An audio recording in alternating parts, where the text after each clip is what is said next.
हम लोग बीपीएससी का जो पीटी एग्ज़ाम हुआ था 27 दिसंबर को, उसके क्वेश्चंस को सॉल्व कर रहे हैं और 75 क्वेश्चन को हम लोगों ने देख लिया है।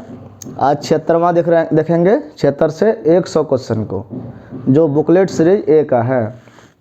76 नंबर क्वेश्चन है कि who spearheaded the 1857 revolt in Bihar.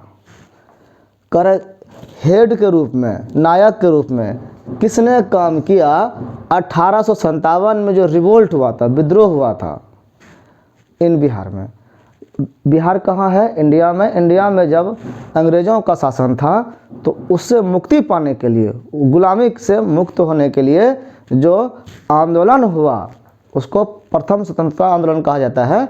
तो उस समय बिहार में भी आंदोलन हुआ था। तो बिहार में जो आंदोलन हुआ था उसका मेन लीडर कौन था? क्वेश्चन यही है। तो क्वेश्चन है, देखो ऑप्शन है नाना साहेब, तात्या टोपे और मौलवी अहमदुल्ला, ये सब उत्तर प्रदेश तरफ के थे। इसमें कुंवर सिंह जो हैं ये बिहार के थे। बिहार में एक जगह है जगदीशपुर, वहीं इनका जगह है, उनका घर वहाँ पर था। कुंवर सिंह को उनकी वीरता के कारण 80 साल उम्र था उस समय, और बुढ़ारी पर भी उस समय कोई हिम्मत नहीं करता है कि हम युद्ध करेंगे, और उस समय इन्होंने लीडरशिप किया, इस कारण से इनको वीर कहा जाता है, वीर कुंवर सिंह।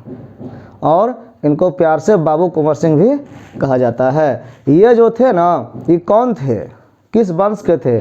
तो ये थे जमींदार फैमिली ऑफ उज्जैन। उज्जैन का जो जमींदार फैमिली था उसके वंशज थे, और वो कौन थे? Parmar Rajput.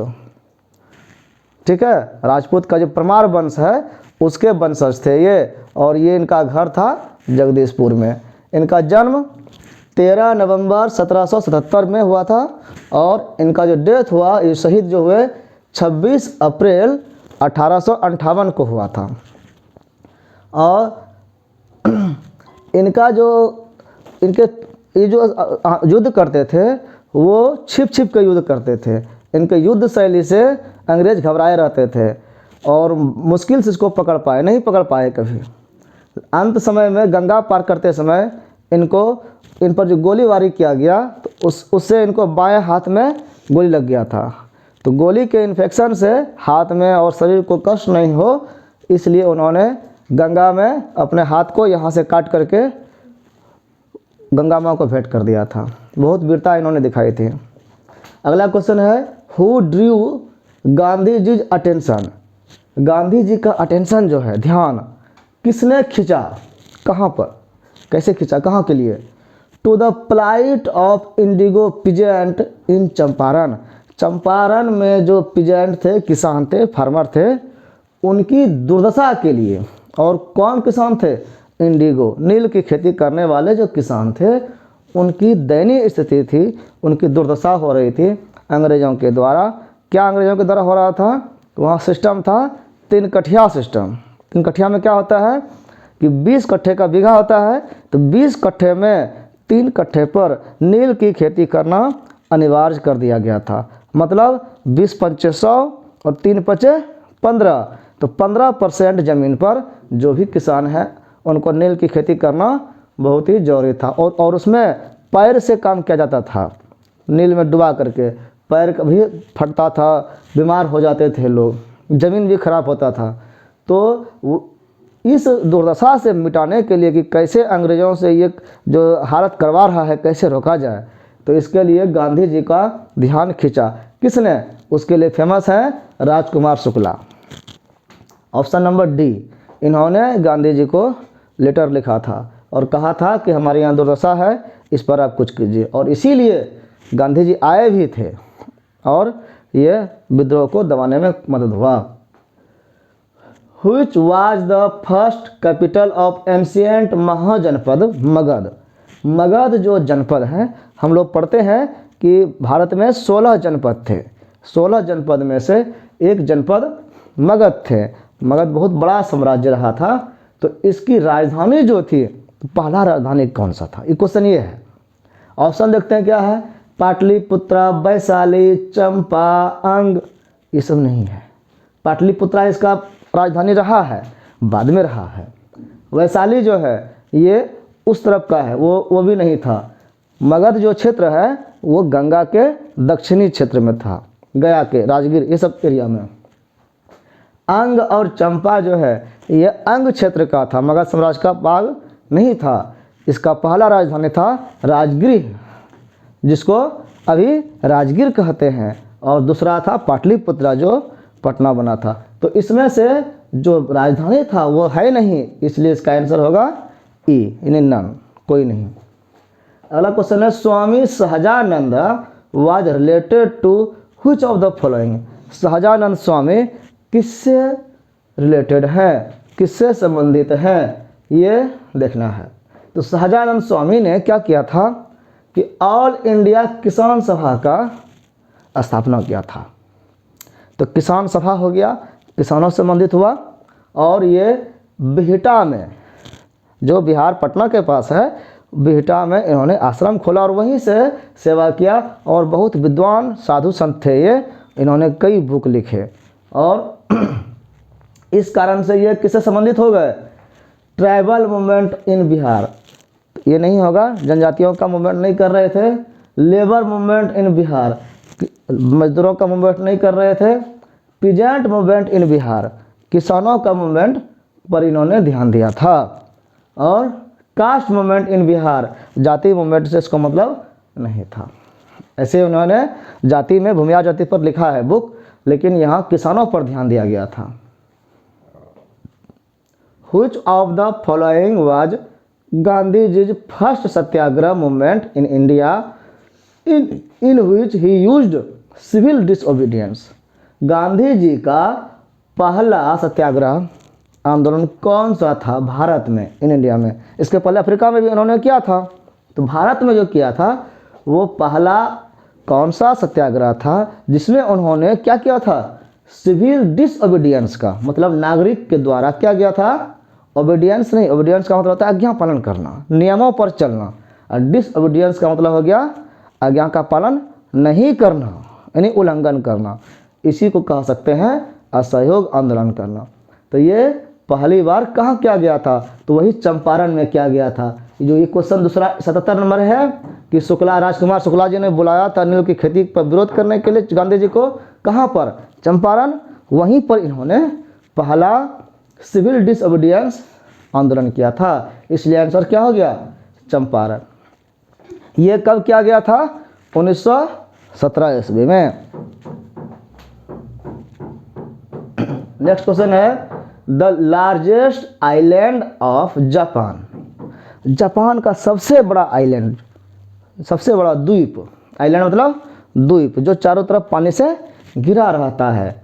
In term of the geographical area, तो किस सेंस में लार्जेस्ट, किस सेंस में सबसे बड़ा, तो सबसे बड़ा दो तरफ से होता है, या तो जनसंख्या की दृष्टि से या उसके क्षेत्रफल की दृष्टि से।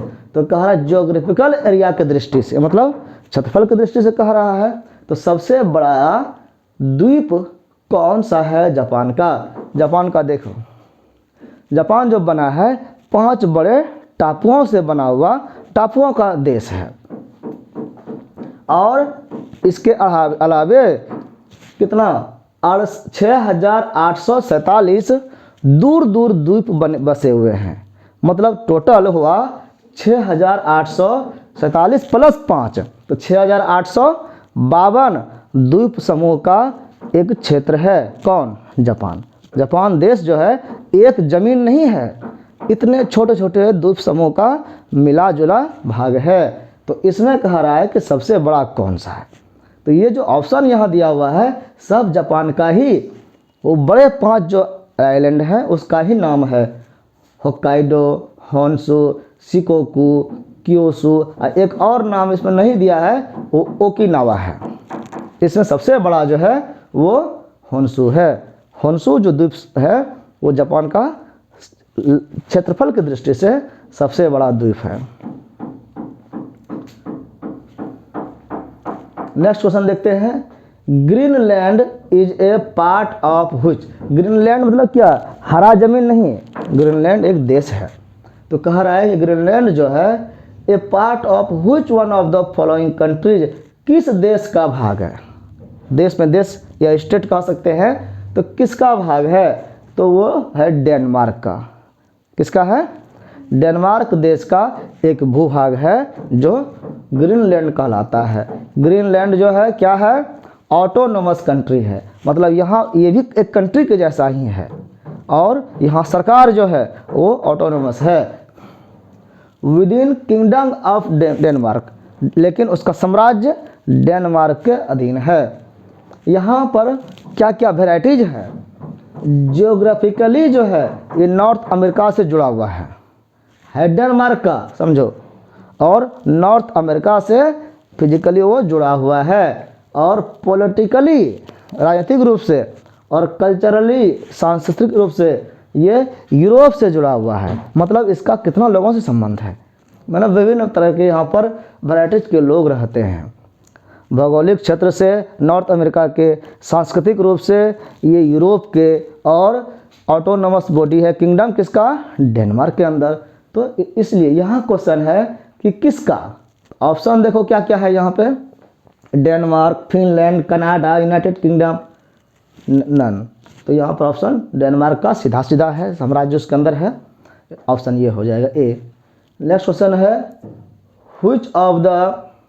which one of the following countries of the world has the largest Indian population as on दिसंबर 2018?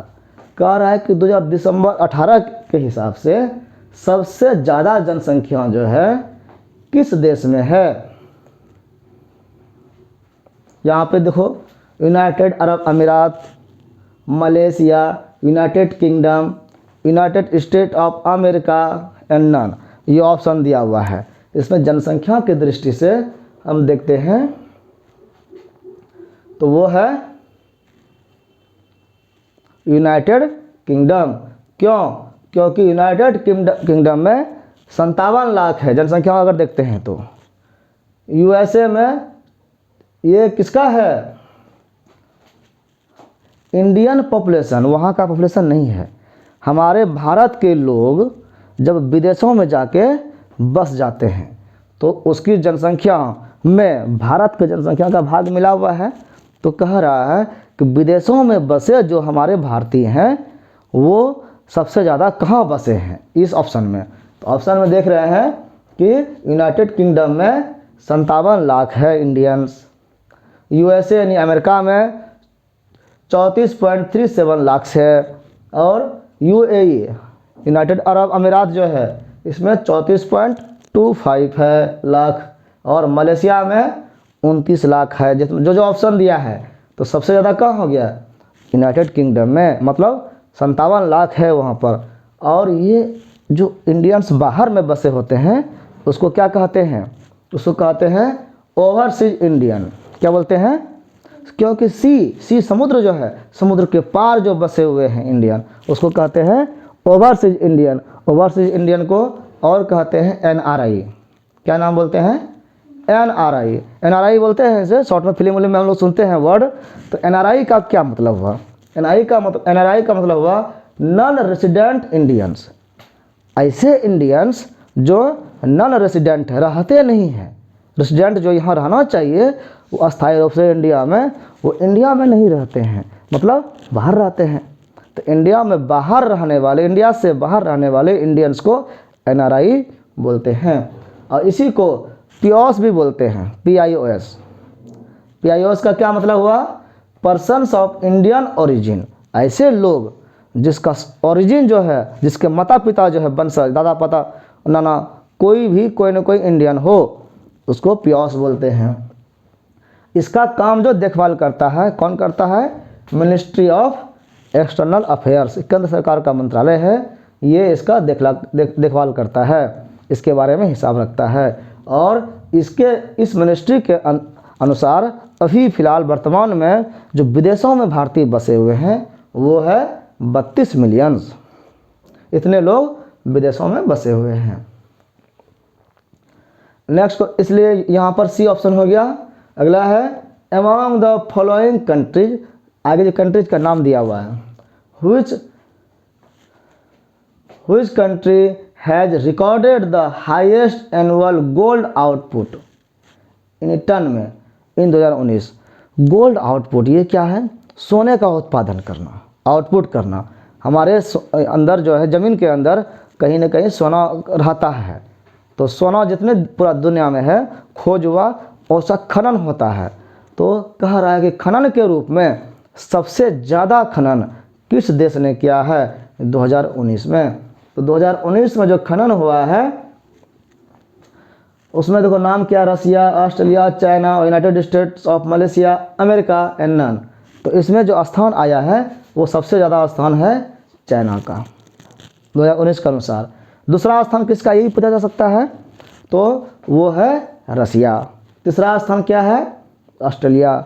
चौथा स्थान है यूएसए का टॉप 10 लिस्ट में। और ये लिस्ट कौन जारी करता है कि कौन ज़्यादा उत्पादन कर रहा है? तो इसका हिसाब रखने के लिए वर्ल्ड गोल्ड काउंसिल है, WGC, ये इसकी सूचना जारी करता है।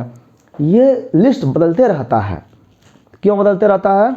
कि कभी कभी सोना का उत्पादन कहीं और खनिज मतलब खान मिल गया तो उत्पादन बढ़ा लिया, कोई कंट्रोल कर दिया नहीं उत्पादन करेंगे, रहने देते हैं उसको रिजर्व में। तो जैसा जैसा उत्पादन करता है उसी हिसाब से उसके एवोल्यूशन होता है कि कितना कौन कर रहा है।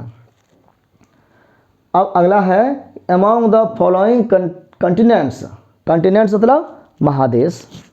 कह रहा है कौन से महादेश में Which one has the highest number of countries?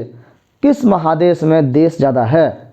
महादेश है, हर महादेश में फिर छोटे छोटे देश हैं, देश में स्टेट है। तो कह रहा है कि कौन सा देश, कौन सा महादेश में देशों की संख्या ज़्यादा है?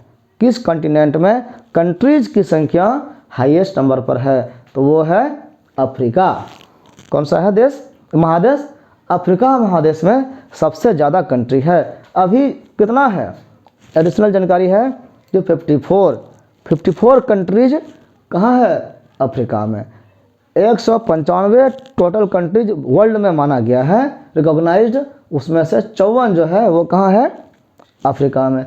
जानकारी के लिए हम लोग को जाना चाहिए कि एशिया में कितना देश है। एशिया महादेश में जहाँ हम रहते हैं वहाँ है 48, मतलब हमारे यहाँ उससे कम है, थोड़ा सा कम है। अलग अलग संख्या, अलग अलग महादेश का। नेक्स्ट क्वेश्चन है द स्टेट ऑफ इंडिया, यानी इंडिया भारत के राज्य with the highest percentage of tribal population, जिसमें ट्राइबल पॉपुलेशन जो है जनजातियों की संख्या है वो हाईएस्ट हो। किससे? टू इट्स टोटल पॉपुलेशन, जितना टोटल जनसंख्या है उसमें से रेशियो निकाल करके अगर देखें तो जनजातियों की संख्या ज़्यादा हो उसमें परसेंटेज के हिसाब से, एज पर द 2011 सेंसस, 2011 की जनगणना के अनुसार किस राज्यों में जनजातियों की संख्या उसके कुल जनसंख्या का परसेंटेज ज़्यादा है? ये क्वेश्चन है। तो हम इसको तो क्या क्या करना पड़ेगा, जनजातियों की संख्या से नहीं देख सकते हैं, उसका टोटल परसेंटेज निकाल करके देखेंगे तब देखिएगा। तो यहाँ पर जानकारी के लिए हम लोग देखते हैं कि वो मिजोरम जगह है। कौन सा जगह है? मिजोरम राज्य, मिजोरम स्टेट जो है उसमें ऐसा जनजातियों की संख्या टोटल जनसंख्या के अनुपात में ज़्यादा है। कितना है जनसंख्या जनजातियों का हम लोग जानकारी होनी चाहिए। तो इंडिया में जो है 705 ग्रुप माना गया है, यानी 705 जो है 705 जनजातियों की संख्या मानी गई है, रिकॉग्नाइज किया गया है कि 705 जातियाँ ऐसे ऐसे हैं जो जनजातियों की श्रेणी में, मतलब शेड्यूल्ड ट्राइब जिसको बोलते हैं ST। तो ST जो है 705 माना गया है, जो कितना है संख्या में 10.42 करोड़, यानी 10.5 करोड़ के आसपास ये जनसंख्या है, सब मिला के 705 ग्रुप का। SC का संख्या अब हम लोग देख लें, SC और ST भी होता है, शेड्यूल सब्सक्राइब और वो शेड्यूल ट्राइब, तो शेड्यूल कास्ट और शेड्यूल ट्राइब दो अलग अलग तरह के लोग होते हैं। तो शेड्यूल कास्ट जो है SC उसमें सबसे ज़्यादा कहाँ पर है? ये एडिशनल जानकारी है, क्वेश्चन नहीं पूछा गया है, जानना चाहिए कि सबसे ज़्यादा अनुसूचित जाति और अनुसूचित जनजाति दो तरह की चीज़ हुआ है। अनुसूचित जाति कहते हैं SC और अनुसूचित जनजाति कहते हैं ST, तो कहेगा अगर इसको तोड़ करके कि SC का संख्या मैक्सिमम कहाँ है, किस राज्य में है, तो वो होगा पंजाब में। शेड्यूल कास्ट का यानी SC का कितना है 28.9%। और सबसे कम कहाँ है, तो मिजोरम में 0.03%। मतलब शेड्यूल कास्ट की बात करें तो हाईएस्ट है पंजाब में और सबसे कम है मिजोरम में। लेकिन अगर शेड्यूल ट्राइब की बात करें ST का, तो वो है सबसे ज़्यादा मिजोरम में, कितना है 94.5, मतलब 100% से थोड़ा सा कम। और सबसे कम ST कहाँ है, तो वो गोवा में है 0.04%। मतलब हो गया कि यहाँ पर ST के बारे में कहा जा रहा था। नहीं तो अगर पंजाब SC के बारे में कहा था तो पंजाब भी ऑप्शन में होता कि नहीं है, पंजाब ऑप्शन में नहीं है, इसलिए ये हो गया कौन सा, मिजोरम। अगला क्वेश्चन है which one of the following coffee growing areas. Coffee जहाँ होता है, हम लोग चाय पीते हैं, कॉफ़ी पीते हैं, कॉफ़ी खेतों में होता है, कॉफ़ी जिस एरिया में होता है इज नॉट इन कर्नाटका। कह रहा है कि कौन सा एरिया ऐसा है जो कॉफ़ी ग्रोइंग एरिया तो है लेकिन कर्नाटक में नहीं है। तो हमको जानना पड़ेगा कॉफ़ी के बारे में क्या कहानी है। कॉफ़ी हमारे यहाँ का पार्ट नहीं है, कॉफ़ी विदेशों से आया हुआ चीज़ है। कॉफ़ी का अरब कंट्री में उत्पादन होता था और वहाँ से विदेशों में सप्लाई जब होता था उसको बॉइल्ड करके भेजा जाता था, उसको प्रोडक्ट बना करके भेजा जाता था ताकि विदेशों में सिर्फ उपभोग करें। जब चाहिए कॉफ़ी तो अरब से ही लेना पड़ेगा। लेकिन एक बाबा बुदन थे, उन्होंने वहाँ गए और अपने दाढ़ी में 7 बीज छिपा करके लेते आए और उसको जा करके इधर कर्नाटक तरफ जो है पहाड़ी जो है उस पहाड़ी में उसको बोए और उससे वहाँ पर उत्पादन होने लगा। तो उस जगह को बाबा बुदन पहाड़ी कहते हैं और वहीं से ये आगे बढ़ा। कॉफ़ी का इंडिया में प्रचार प्रसार वहीं से हुआ। बाबा बुदन गिरी है ना, गिरी मतलब पहाड़ होता है, यही स्पेशल है, ठीक है। और चिकमगलूर है, कूर्ग है, बाबा बुदन गिरी है, पलनीज है, इसमें कौन कहाँ है ये बहुत डीपली स्टडी करना पड़ेगा तब समझ में आएगा। हम लोग देखते हैं कि कॉफ़ी के उत्पादन में सबसे बड़ा स्टेट कौन सा है, वो है कर्नाटका, जिसमें 71% उत्पादन वहीं से होता है कर्नाटक से।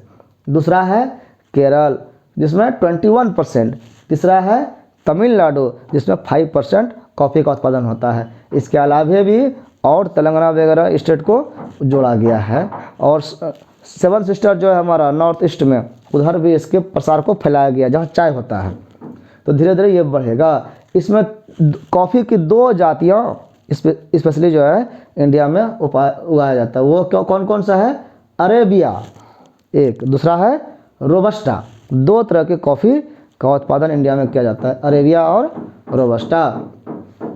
इसमें जो कर्नाटक में जगह है वो है कोडागु, मैसूर, शिमोगा, ये सब कर्नाटक का ही भाग है, ये सब कर्नाटक का ही भाग है।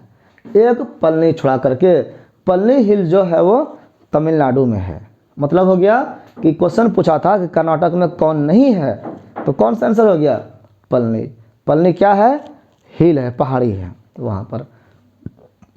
इसमें जो कुर्ग जगह है, ये कुर्ग ये भी कर्नाटक में है और कुर्ग का विशेष पहचान है। वह बुदन तो हो गया, बुदन गिरी जहाँ पर वो बोए थे बीज को। और ये कुर्ग जो है, कुर्ग को स्कॉटलैंड ऑफ इंडिया, स्कॉटलैंड कहा जाता है ऑफ इंडिया, इंडिया का स्कॉटलैंड कुर्ग को कहा जाता है। क्यों, क्योंकि यहाँ पर मिस्टी लैंड ऑफ है हिल्स का, पहाड़ियों का एकदम से मिस्ट धुंध कोहरा रहता है, स्ट्रीम वो बहता है, भाप, ऐसा नज़ारा है पहाड़ से कि वो लगता है कि भाप निकल रहा है। सुंदर सुंदर दृश्य है वहाँ पर, इसलिए इसको ठंडा जगह है होता है वहाँ, स्कॉटलैंड ऑफ इंडिया कहा जाता है कुर्ग को। नेक्स्ट क्वेश्चन है which one of the following districts of India, Bharat के कौन सा जिला, कितना नीचे आ गया, राज्य छोड़ दिया, जिला में आ गया direct, is the largest in term of geographical area. अब कह रहा है कि क्षेत्रफल की दृष्टि से भारत में सबसे बड़ा जिला कौन है। राज्य नहीं पूछ रहा है, जिला में आ गया तो वो है कच्छ। कौन सा जिला है सबसे बड़ा? कच्छ जिला है। कच्छ जो है ये कहाँ पर है? कच्छ गुजरात में है। कहाँ है? गुजरात में, समुद्री किनारे में दलदली एरिया है और वो सबसे बड़ा एरिया जिला पूरा भारत में माना जाता है। तो इसके साथ ही पूछा जा सकता है कि सबसे छोटा जिला कौन है। तो छोटा जिला है, स्मॉलेस्ट डिस्ट्रिक्ट जो है वो माहे है। माहे कहाँ है? पांडिचेरी में है। और माहे का जो सबसे छोटा जिला इंडिया में है उसका कितना बड़ा स्पेस है? तो वो है 9 किलोमीटर स्क्वायर मात्र। मतलब 3 किलोमीटर ऐसे और 3 किलोमीटर ऐसे मान लेंगे तो वो एक जिला हो गया, 3 तिया 9। और सबसे बड़ा जो ये कच्छ है तो ये कितना बड़ा है? तो ये है 45,652 किलोमीटर। तो इस सबसे बड़ा जिला है तो रहेगा ही, हज़ारों में है। नेक्स्ट क्वेश्चन हम लोग देख रहे हैं, the state of India, Bharat के कौन सा राज्य with maximum number of wild life sanctuary is. मतलब भारत के कौन से राज्य ऐसे हैं जहां पर सबसे ज़्यादा संख्या में वाइल्ड लाइफ सेंचुरीज है। क्या है ये वन प्राणियों का सुरक्षा के लिए जगह दिया जाता है। जंगल है ना, हम लोग जंगल मानव क्या कर रहे हैं? काट करके उसका उत्पादन कृषि के लिए उपयोग कर रहे हैं, घर बनाने के लिए, शहर बसाने के लिए कर रहे हैं। तो ऐसे में क्या होता है कि जंगली जीव जो है वो नष्ट विनष्ट हो रहे हैं, वो गायब हो रहे हैं। तो इसके लिए national park, wild life centuries, जू, ये सब को कायम किया जा रहा है, बढ़ावा दिया जा रहा है। तो वाइल्ड लाइफ सेंचुरीज की संख्या जो है वो सबसे ज़्यादा कहाँ पर है? तो वो है महाराष्ट्र में। अंडमान निकोबार में सबसे ज़्यादा कहाँ है? ऑफ देखते हैं हम लोग जानकारी के लिए, जब ऐड करते हैं तो इसको स्टडी करेंगे किस स्टेट में कितना है। तो सबसे ज़्यादा है अंडमान निकोबार में, कितना है? 96। महाराष्ट्र में है 48, कर्नाटक में है 31, तमिलनाडु में है 29, मध्य प्रदेश में है 25। यहाँ जो ऑप्शन दिया गया है मध्य प्रदेश, महाराष्ट्र, तमिलनाडु, कर्नाटक, यानी अंडमान निकोबार तो दिया ही नहीं है। तो अंडमान निकोबार अगर रहता तो वो आंसर हो जाता, क्योंकि वहाँ 96 है। अगर वो नहीं दिया है तो इसी में ना तुलना करना पड़ेगा। तो इसमें से सबसे ज़्यादा कहाँ है? तो वो महाराष्ट्र में। क्यों? क्योंकि 48 है। और आगे ऑप्शन जो कर्नाटक दिया है, कर्नाटक में मात्र 31 है, तमिलनाडु दिया है 29 है, मध्य प्रदेश दिया है तो 25 है, और इसमें कितना है? 48। तो ज़्यादा हो गया, इसलिए आंसर क्या होगा? महाराष्ट्र। अगला क्वेश्चन है, which of the following reverse के बारे में कहा जा रहा है। और हम लोग एक चीज़ देख लेते हैं उसके बारे में, नेशनल पार्क। नेशनल पार्क किसको कहते हैं? प्रिजर्व वाइल्ड लाइफ, जंगली जीवों को प्रिजर्व करना, जमा करना। सेव फ्लोरा एंड फाना। फ्लोरा फाना क्या है? Plants and animals. इसको सेव करने के लिए, जो जंगली जीव हैं उसको सेव करना है। रिस्टोर इकोलॉजिकल बैलेंस, हमारा जो इकोलॉजिकल सिस्टम है इसको रिस्टोर करने के लिए, बैलेंस करने के लिए ये बनाया गया वाइल्ड लाइफ सेंचुरी। इंडिया में कितना है? अगर ये संख्या पूछा जाए तो 103 नेशनल पार्क है। इंडिया में कितना नेशनल पार्क है? 103, 103। और नेशनल पार्क का कितना उसका एरिया है? 100 से 500 स्क्वायर किलोमीटर। मतलब इसके बीच में अगर एरिया है तो वो नेशनल पार्क कहलाता है। और 544 वाइल्ड लाइफ सेंचुरीज है टोटल इंडिया में। कितना है wild life sanctuaries? 544। Next question है, which of the following rivers, आगे जो रिवर दिया गया नदी का नाम, फ्लोइंग इन बिहार, जो बिहार में बहने वाली नदियाँ हैं, is a north flowing river, जो उत्तर की तरफ बहती है। हम देखते हैं कि बिहार की जो स्थिति है वो गंगा के उस तरफ उत्तरी भाग में, तो वो हिमालय पहाड़ से ढाल ऐसे आया है, तो उधर की जो नदियाँ होगी वो दक्षिण की तरफ होगी। तो दक्षिणी भारत में, दक्षिणी बिहार में जो नदियाँ होगी, बीच में गंगा है तो गंगा तरफ घाट नीचा होगा, तो इधर से पठारी क्षेत्र से इस तरफ होगी। तो नदी, किस नदी के बारे में पूछ रहा है ये? बिहार के दक्षिणी बिहार के बारे में जो गंगा में आएंगे। तो यहाँ ऑप्शन देखते हैं हम लोग। यहाँ जो ऑप्शन दिया है बागमती, कमला, कोसी, गंडक, ये सब उत्तरी भारत का नदी है, उत्तरी बिहार का, इसलिए कोई भी उत्तर की तरफ नहीं चलेगा, चढ़ाई ऊपर तो नहीं ना चलेगा कोई नदी, इसलिए आंसर क्या होगा?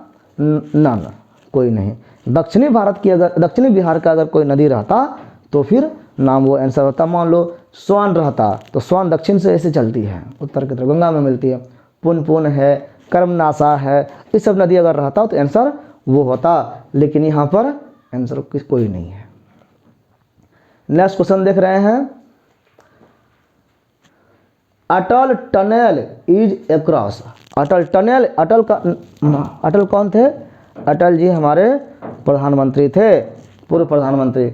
उनके नाम से एक टनल बनाया गया, टनल सुरंग को कहते हैं, सुरंग बनाया जिसमें से यातायात का साधन बनाया गया है। तो ये मोदी जी ने एक सुरंग बनाया है हिमाचल प्रदेश में, जिसमें से जाने में लोगों को सुविधा हो, कम समय में ज़्यादा दूरी सफ़र कर सके। जो घूम के जाना होता था वो बीच से अब पार कर सके, पहाड़ के भीतर। तो उसका नाम है अटल टनल। क्वेश्चन है कि Atal tunnel is across which one of the following Himalayan ranges. Himalaya का जो रेंज है उसमें से किस रेंज में ये बनाया गया है? तो वो है ईस्टर्न पीर पंजाल। ईस्टर्न पीर पंजाल में ये बनाया गया है। इसी को, अटल टनल को ही रोहतांग टनल भी बोलते हैं। क्यों बोलते हैं रोहतांग टनल? इसलिए बोलते हैं क्योंकि ये रोहतांग पास जो था उसके नीचे बना है। तो रोहतांग टनल मतलब अटल टनल। ये जो है लेह मनाली हाईवे जो था उसको जोड़ देता है। और ये कहाँ है, किस राज्य में है? हिमाचल प्रदेश में है। ये सब एडिशनल जानकारी है। कितनी लंबाई है ये टनल? कोई ब्रिज बनता है, कोई सुरंग बनता, कितना लंबा है ये पूछा जाता है। तो 9.02 किलोमीटर है। और ये क्या इसका खासियत है? तो बोला गया कि 10,000 फीट की ऊंचाई से ऊपर दुनिया में इतना बड़ा पुल कहीं नहीं है, टनल नहीं है। मतलब सबसे लंबा टनल यानी लॉन्गेस्ट टनल हो गया ये। कौन? अटल टनल। अगला है इंडियाज 13th मेजर पोर्ट, मतलब 13वां बड़ा पोर्ट। पोर्ट क्या होता है? समुद्र किनारे का वो बंदरगाह जिसको बोलते हैं, जहाँ पर जहाज आता है माल ढोने के लिए और एक्सपोर्ट इंपोर्ट होता है। तो कह रहा है कि 13वां सबसे बड़ा पोर्ट जो है is going to be set up, बनने वाला है। इन व्हिच स्टेट, किस राज्य में? तो देखेंगे कि जहाँ समुद्र है वहीं ना बनेगा। तो ये करंट अफेयर से हो गया। ये महाराष्ट्र में बनने वाला है। महाराष्ट्र में जो है ये एट बाधवन, एक बाधवन जगह है, वहाँ पर इसको बनाने का प्रपोजल आया है और वो महाराष्ट्र में है।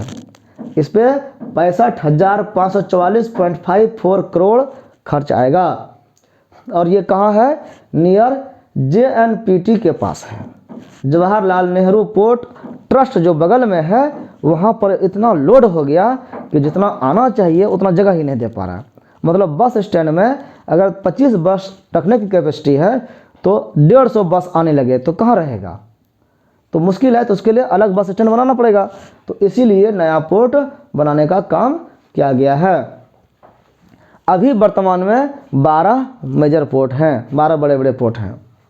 नेक्स्ट क्वेश्चन है, which one of the following state is a leading producer of solar energy in India. Bharat में सोलर एनर्जी, सौर ऊर्जा से बिजली उत्पन्न करने वाले सबसे बड़े राज्य कौन से हैं? मतलब क्या है कि अभी जो बिजली हम लोग ले रहे हैं वो कोयला जला करके पानी से उत्पन्न किया जाता है। तो ये सब संसाधन खत्म होने वाला है। तो ऐसा सोर्स ढूंढा जाना चाहिए था जो ख़त्म कभी नहीं हो। जैसे कि हवा सब दिन चलेगा, सूर्य सब दिन सूर्य लाइट अपना देगा। तो सूर्य के लाइट में कोई प्लेट रखने पर जो एनर्जी उत्पादन होता है तो वो सोलर एनर्जी है। तो उसको बढ़ावा दिया गया। अलग अलग स्टेट अब उस पर ध्यान दे रहा है। तो कौन स्टेट सबसे ज़्यादा ध्यान दिया, मतलब कहाँ ज़्यादा प्लांट इसका लगा है? तो वो है कर्नाटक। कर्नाटक में ज़्यादा एनर्जी प्रोड्यूस हो रहा है। कितना हो रहा है अगर ये पूछा जाता तो कर्नाटक में 5328 मेगावाट बिजली उत्पादन हो रहा है। तेलंगाना में दूसरा स्थान जो है उसमें हो रहा है 3501 मेगावाट। तीसरा स्थान जो है वो राजस्थान है जिसमें 3081 मेगावाट बिजली उत्पादन हो रहा है। मतलब सबसे ज़्यादा कहाँ हुआ? कर्नाटक में हुआ। आंसर क्या होगा यहाँ पे? कर्नाटक। जो यहाँ पर दिया था ऑप्शन उसमें से देख लिए हम लोग। नेक्स्ट क्वेश्चन है among the following pairs of mineral and district, जिला का और खनिज का जोड़ा दिया गया है।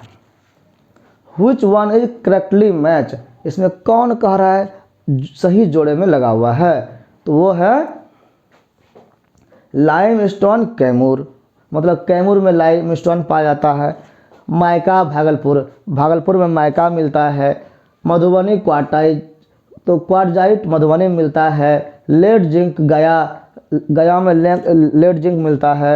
ये ऑप्शन दिया है, इसमें से सही है लाइमस्टोन कैमूर, मतलब कैमूर जो पहाड़ियाँ हैं सासाराम रोहतास तरफ, इसमें लाइमस्टोन पाया जाता है।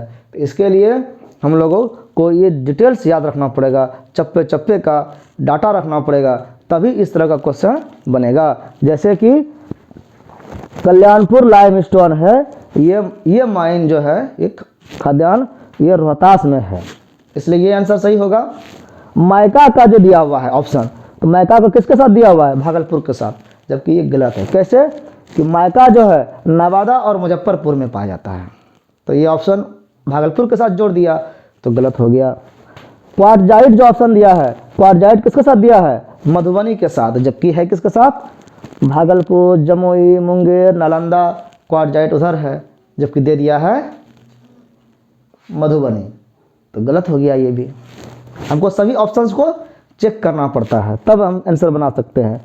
लेड जिंक जो है ये बांका और रोहतास में मिलता है, जबकि कहाँ कह दिया? गया में, तो ये भी आंसर गलत हो गया। इसलिए सही आंसर होगा लाइमस्टोन जो है वो कैमूर में मिलता है। कैमूर की पहाड़ी रोहतास तरफ आ जाती है। विच one of the following pairs of industry and place, जो इंडस्ट्री है और कारखाने और प्लेस जो जगह है, इज नॉट करेक्टली मैच, सही से कौन सा मैच नहीं है? मतलब सब सही है एक नहीं है, तो कौन? तो देखेंगे इसको। कह रहा है वाइल्ड रिफाइनरी बरौनी, पहला ऑप्शन जो है वो है वाइल्ड रिफाइनरी, तेल का शुद्धिकरण करना, रिफाइन करना, वो बरौनी में, तो सही है ये बरौनी में तेल रिफाइनरी है जो बेगूसराय का पार्ट है। अगला है सीमेंट बंजारी, सीमेंट बंजारी में है। बंजारी एक जगह का नाम है, किसका नाम है? बंजारी जो है वो रोहतास में एक जगह है, इसलिए ये सही है। नेक्स्ट है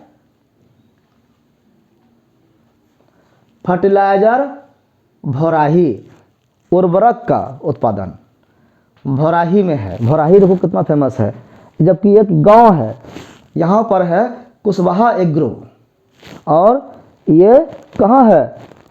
पूसा, जो कि गांव का नाम है भौराही। भौराही इतना फेमस है, चंदौली समस्तीपुर जिला में है ये, तो ये ऑप्शन। अब ये गांव का नाम भी दिया है, अगर हम डीपली नहीं पढ़ेंगे तो आंसर होगा? सॉल्व नहीं होगा। एक गांव का भी नाम आ गया इसमें। और आगे है वैगन एंड इंजीनियरिंग। वैगन और इंजीनियरिंग क्या है? जो ट्रेन चलती है उसके बोगी को वैगन कहते हैं। कह रहा है इसके साथ भागलपुर, तो वैगन एंड इंजीनियरिंग जो है इंडिया में भारत कंपनी चलाती है, तो भारत वैगन एंड इंजीनियरिंग कहलाता है लिमिटेड। इसकी बिहार में 2 ही जगह पर कंपनियां हैं, वो कहाँ का है? एक है मुजफ्फरपुर में और एक है मोकामा में। ऑप्शन क्या दिया है? भागलपुर, तो गलत हो गया ये, इसलिए यही आंसर है। इसी को बुएल कहते हैं। बुएल मतलब BWEL, Bharat wagon and engineering limited, BWEL बोलते हैं। अगला क्वेश्चन है पिडमेंट स्वैम्प सॉइल। सॉइल मतलब मिट्टी का प्रकार है, piedmont is found only in, पाया जाता है केवल कहाँ? In which one of the following district of Bihar, Bihar के किस जिले में पाया जाता है? केवल एक जिला में पाया जाता है ये उस मिट्टी, ऑप्शन है वेस्ट चंपारण, पश्चिमी चंपारण। चंपारण के दो भाग, पश्चिमी और पूर्वी। तो सॉइल के कितने टाइप्स होते हैं? तो मुख्यतः सॉइल के 3 टाइप होते हैं। कौन कौन सा? एक होता है पिडमेंट सॉइल, स्वैम्प सॉइल, जो सिर्फ वेस्ट चंपारण में मिलता है। अगला है तराई सॉइल। तराई नाम से ही पता चलता है कि किसी पहाड़ के नीचे वाला भाग है, घाट का नाम है तराई। तो ये जो है नेपाल बॉर्डर पर मिलता है, नॉर्दर्न सेक्शन में मिलता है। नेपाल बॉर्डर जो हमारे बिहार के और नेपाल के बॉर्डर एरिया है, वहाँ पर तराई मिट्टी मिलता है। और उसके बाद जो जितना बिहार में मिट्टी है वो क्या है? गंगेटिक एलुवियम मिट्टी है, मतलब गंगा के द्वारा बनाया हुआ, गंगा के द्वारा जमा किया हुआ मिट्टी बना है। और ये प्लेन भूमि है। तो 3 तरह की भूमि में पूछा गया कि पिडमेंट स्वैप कहाँ है मिट्टी, तो ये हो गया वेस्ट चंपारण में। अगला है in which one of the following pairs of administrative division of Bihar. Bihar को जो प्रशासनिक दृष्टि से बांटा गया है उसके जोड़े में से Ganga river does not flow, किस जोड़े में से गंगा नहीं बहती है? ऑप्शन देखते हैं। ये क्या है? कैटेगरी वाइज ये बांटा गया है किसको? हमारे यहाँ कमिश्नरी जो बनाया गया है। बिहार में कितने कमिश्नरी हैं? 9 कमिश्नरी हैं। 9 पेयर में से कह रहा है कि देखते हैं कौन कौन सा कहाँ गंगा नहीं बहती है। दरभंगा, मुंगेर, मुंगेर में गंगा बहती है। पूर्णिया, भागलपुर, पूर्णिया में तो कोसी नदी है लेकिन भागलपुर में गंगा नदी है, इसलिए ये भी नहीं होगा। पूर्णिया में नहीं है, कह रहा है कि Ganga river does not flow, Ganga कहाँ नहीं बहती है? यहाँ तो भागलपुर में बह गई। तीसरा ऑप्शन है तिरहुत सारण।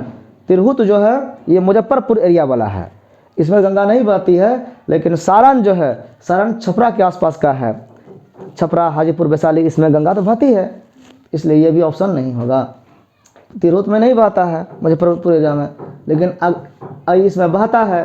लेकिन डी ऑप्शन जो है कोसी, कोसी क्षेत्र में कोसी नदी है, गंगा उधर नहीं है। और इसके साथ पेयर है मगध, मगध गया का क्षेत्र है, फाल्गु नदी है, इधर भी गंगा नहीं है। इसलिए आंसर क्या हो गया? डी। डी ऐसा ऑप्शन हुआ जिसमें कोसी और मगध है, इन दोनों जगह से गंगा नहीं बहती है, इसलिए ऑप्शन डी हो गया। नेक्स्ट क्वेश्चन है among the flowing pairs of tribe and district. आगे जिला और उसके ट्राइब का वर्णन है। Which one is not correctly match, कौन मैच नहीं है? वही मतलब जो शेड्यूल ट्राइब की बात कर रहे थे, तो कह रहा है संथाल बांका। तो कौन मैच नहीं है? मतलब एक में मैच नहीं होगा और सब में मैच होगा। तो संथाल बांका, बांका में संथाली पाया जाता है, इसलिए ये मैच सही है। मुंडा जमुई, जमुई में मुंडा जाति का कहीं बसाव नहीं है, इसलिए यही गलत है। ओरांव सुपौल, सुपौल में ओरांव जनजातियाँ पाई जाती है। खरवार भागलपुर, भागलपुर में खरवार जाति के लोग रहते हैं। इस तरह से ये ऑप्शन क्या हो गया? बी, मुंडा जमुई। अगला है what is the percentage of all type of forest area to the total geographical area of Bihar state. Bihar के टोटल जमीन जितना है उसमें से टोटल जंगल का भाग कितना है, ये परसेंटेज अगर पूछे तो वो है ऑप्शन है कितना? 7299 किलोमीटर स्क्वायर। ये कितना परसेंट है? 7.75%। तो 7 से जो होगा आंसर वही ना आएगा। इसमें 7 वाला सिर्फ एक है, 7.27, इसलिए यही अप्रॉक्सीमेटली सही है। तो आंसर हो गया ये। अगला विच one of the following district is having the only national park of Bihar. Bihar में नेशनल पार्क एक ही है और वो कौन जिला है, ये क्वेश्चन पूछ रहा है। तो वो है वेस्ट चंपारण में। वेस्ट चंपारण में ही नेशनल पार्क है। कौन सा है ये जानना चाहिए हम लोगों को। बिहार में जब एक ही है तो वो है वाल्मीकि नेशनल पार्क। और इसमें क्या है? Tiger reserve and wild life sanctuary at India Nepal border. India Nepal border के पास है और यहाँ पर टाइगर रिजर्व है।